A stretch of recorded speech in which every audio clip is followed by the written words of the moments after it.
$20,877 million. That's what Americans told the FBI they lost to cybercrime in 2025, a record. So in August, the White House did something no administration had done before. It signed a memo letting private companies hack back. Not vigilantes. Companies under contract. With a government trigger. This is the file on who gets to fight back, and who takes the fall if it goes wrong. On August 12, 2026, the President signed a National Security Presidential Memorandum. Not a press release.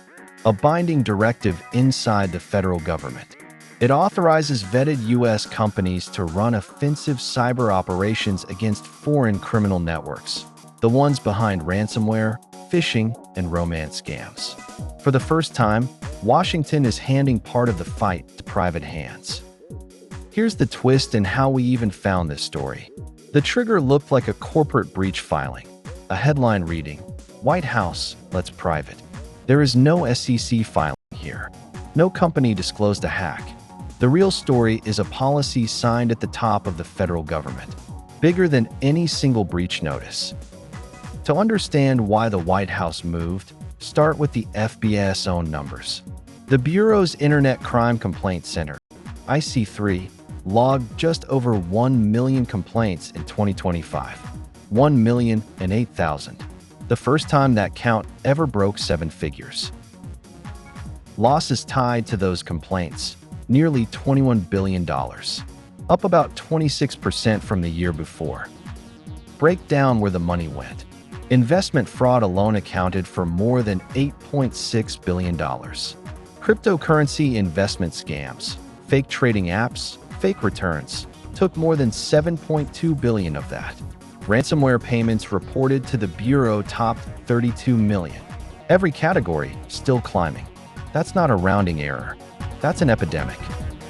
Here's the first turn. A president just gave private companies government cover to hack foreign criminals. The real question isn't whether the crime is real. It's who actually pulls the trigger. And who answers when something goes wrong overseas. That answer decides whether this program works or backfires. This memo didn't appear from nowhere. Back on March 6, 2026, the President signed Executive Order 14390, ordering agencies to fight cybercrime, fraud, and predatory schemes against American citizens. That order created an operational cell inside a new coordination center. 5 months later, that cell got its private sector arm. Same fight, bigger authority. The new program lives inside something called the National Coordination Center, built originally under a separate order on border enforcement, then repurposed for cybercrime. That center will create, manage, and run this private offensive operations program. 2 people share the steering wheel. One appointed by the Attorney General, one by the Secretary of Homeland Security. Companies don't just volunteer. They sign contracts with the Justice Department or Homeland Security. They go through what the memo calls rigorous vetting. Not every company that wants in gets in, and they get reevaluated at least once a year, because access like this doesn't stay unsupervised. Strip away the legal language, and the mechanism is simple. A company gathers threat intelligence from its own business. It proposes an operation to the Coordination Center. 2 federal directors, Justice and Homeland Security, review the package. Only with written approval does the company execute a surveillance or disruption operation against the network overseas. The memo does build in guardrails. Companies may have to post a bond, at least $1 million, forfeited if they break the rules. Every operation gets reviewed. Every company gets watched. Break the contract, and that bond disappears. On paper, this isn't a blank check. There's a hard line the directors cannot cross. They may not approve any operation likely to cause loss of life, serious injury, or anything that counts internationally as a use of force. The White House calls these critical outcomes. Cross that line, and the operation is void by design. There's also a safety valve for accidents. If a company realizes it hit a U.S. person, a U.S.-based system, or American-controlled infrastructure by mistake, the rules say, stop immediately, contain the damage, and notify federal investigators without delay. Mistakes get contained. Mistakes get reported. That's the design on paper. Second turn. All those guardrails assume the government catches every mistake before it happens. Real offensive operations don't always work that cleanly. History rarely cooperates with a checklist, and one document decides most of what the public never gets to check. Here's the part outside the fact sheet. The rules for choosing targets, how a criminal group gets nominated, how far a company can go, sit inside a classified annex. The public version tells you the shape of the program. It doesn't tell you who ends up in the crosshairs. Reactions split immediately. Josh Steinman, a former Trump White House cyber official who now co-founds a security company, publicly welcomed the news. Vericode's co-founder, Chris Weisapel, went further, calling it, in his words, a pretty big shift in U.S. cyber policy. Not everyone agreed. A former U.S. Cyber Command official, Jason Kitka, was blunter, calling the program, in his words, a perpetual motion machine for billable threats. Translation, an incentive to keep finding enemies worth billing for. Whether that's fair or not, it's the fear driving the pushback. Here's the legal fault line nobody's resolved. The Computer Fraud and Abuse Act, CFAA, still makes unauthorized computer access a federal crime. The memo leans on an exemption written for law enforcement agencies.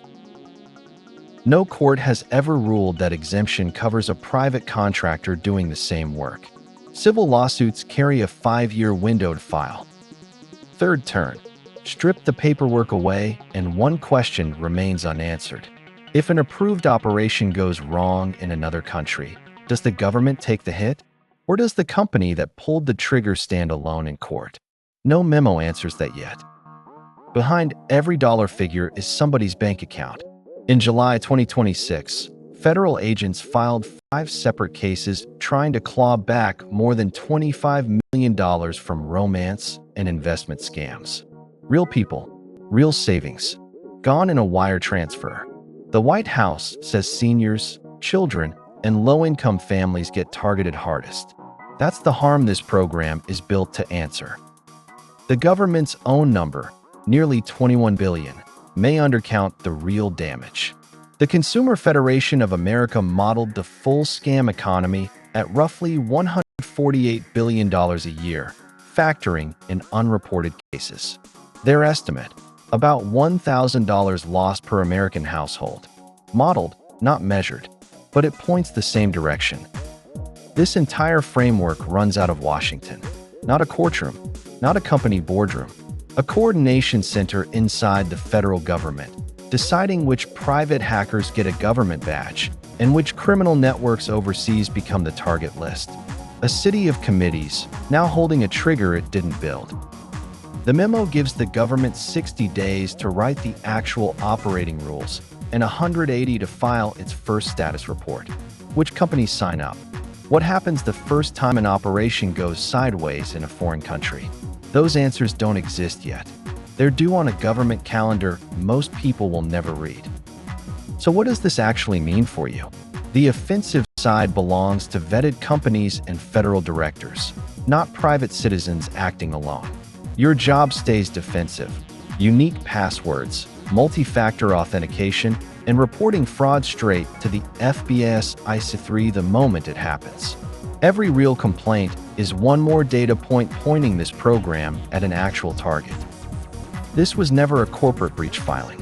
It was the U.S. government deciding how far private companies can go in a fight it couldn't win alone. Sources: the White House memo, the FBS IC3 report, and reporting from CyberScoop, the Register, and Ars Technica. Full links in the description. Which corporate failure should we open the file on next? Corporate breach. Case still open.